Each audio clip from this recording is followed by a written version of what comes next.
नवा व्यापार खेळण्याच्या वादावरून अल्पवयीन मुलाचा बळी गेल्याची धक्कादायक घटना समोर आली। पिंपरी चिंचवडमधून हा प्रकार समोर आलाय। नवा व्यापार खेळताना शोहेब आणि कार्तिक या दोन मित्रांमध्ये भांडण झालं। कार्तिकने आपल्या मोठ्या भावाला भांडण झाल्याचं सांगून त्याने शोहेबकडे जाब विचारला। शोहेबला जाब विचारला म्हणून शोहेबने कार्तिकच्या भावाला मारहाण केली आणि या मारहाणीत गणेशचा मृत्यू झाला। दुर्दैवाची बाब म्हणजे भावासोबत भांडण झालं म्हणून जाब विचारायला गेलेल्या गणेशचा यात नाहक बळी गेला।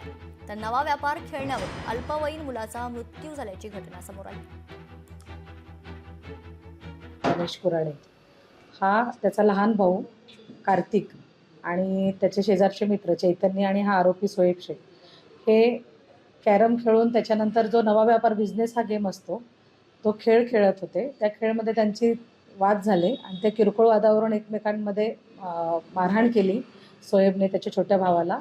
त्याचा राग धरून त्या कार्तिकने त्याचा जो भाऊ आहे आपला मयत गणेश यास ती माहिती सांगितलेली आहे आणि त्यावरून तो जाब विचारायला त्या सोहेबला गेलेला आहे। त्याच्यामध्ये त्यांची धक्काबुक्की झालेली आहे आणि सोहेबने त्याच्यामध्ये त्याला पायामध्ये पाय अडकवून जोरात ढकललेला आहे आणि तो बेशुद्ध अवस्थेत पडला व बेशुद्ध अवस्थेत पडल्यानंतर सोहेबने त्याला जोरजोरामध्ये तोंडावरती आणि यावरती लाथा मारलेल्या आहेत आणि त्याच्यात तो उपचारापूर्वीच मयत झालेला आहे।